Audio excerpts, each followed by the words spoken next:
আসসালামু আলাইকুম। আপনারা কিন্তু হাতে থাকা মোবাইল ফোন দিয়ে এইরকম ফটো ডিজাইন করতে পারবেন এবং জেনারেট করতে পারবেন। সেটি কিভাবে আজকের ভিডিওটিতে আমরা দেখিয়ে দিব। সো সেই জন্য আমার ভিডিও ডিসক্রিপশনে চলে যাবেন, দেখবেন একটি প্রম্পট দেওয়া আছে, এই প্রম্পটটি আপনারা কপি করবেন।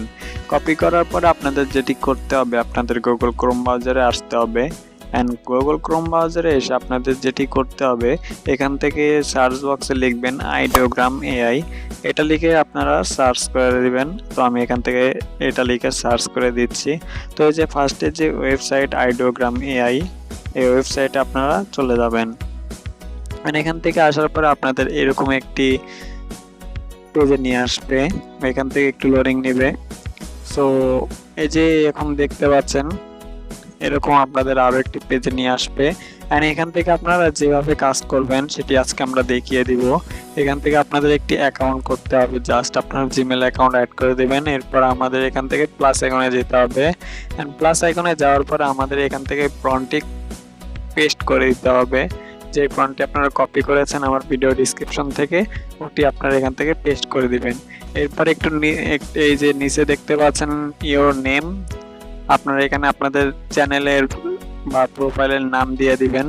আমি এখান থেকে আমার নাম অলরেডি দেওয়া আছে হাসান আহমেদ, সো আমি আর নাম দিচ্ছি না। এরপরে নিচে একটু স্ক্রল ডাউন করবেন, নিচে দেখবেন রেশিও লেখা, ওই রেশিও সিলেক্ট করবেন আপনি কোন রেশিওতে ফটোগুলো চাচ্ছেন। এরপর আপনারা জেনারেটে ক্লিক করে দিবেন। জেনারেটে ক্লিক করে দেওয়ার পরে একটু লোডিং নেবে, এখানে একটু ওয়েটিং করতে হবে। তার আগে একটু কথা বলে রাখি, আমার ভিডিও যদি ভালো লাগে তাহলে অবশ্যই like, comment, share and subscribe করবেন। আর বন্ধুদের কাছে অবশ্যই শেয়ার করবেন যাতে ওরাও এরকম ফটো ডিজাইন জেনারেট করতে পারে। এবং এই যে দেখুন আমাদের ফটো কিন্তু জেনারেট হয়ে গিয়েছে।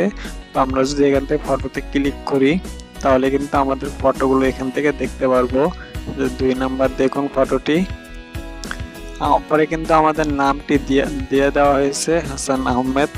এখানে দেখুন হেল্প লেখা হাসান আহমেদ। হেল্পের জায়গাও আপনি অন্য কিছু লিখতে পারেন, ওই প্রম্পটটি লেখা আছে হেল্প, সো ওখানেও আপনারা কিন্তু লিখতে পারেন। সো এখান থেকে আপনারা যেটি করতে হবে, এখান থেকে কিভাবে আপনারা ডাউনলোড করবেন তার জন্য আপনাদের এই যে নিচে দেখুন লাফটের একটা চিহ্ন, ওটার পর এক প্রিন্টের চিহ্ন, এরপর একটা 3 ডট অপশন, ওই 3 ডটে আপনারা ক্লিক করে দিবেন। সো জাস্ট এই যে দেখুন এখানে 3 ডট অপশন, 3 ডটে ক্লিক করে দেওয়ার পরে ডাউনলোড অ্যান্ড সেটটি সিলেক্ট করে দিবেন। তাহলে কিন্তু আমাদের ফটোগুলো ডাউনলোড হয়ে যাবে। ভিউয়ার্স, আজকের ভিডিওটি এই পর্যন্ত। ভিডিও যদি ভালো লাগে তো অবশ্যই like, comment, share and subscribe করবেন। সবাই ভালো থাকবেন, সুস্থ থাকবেন। আল্লাহ হাফেজ।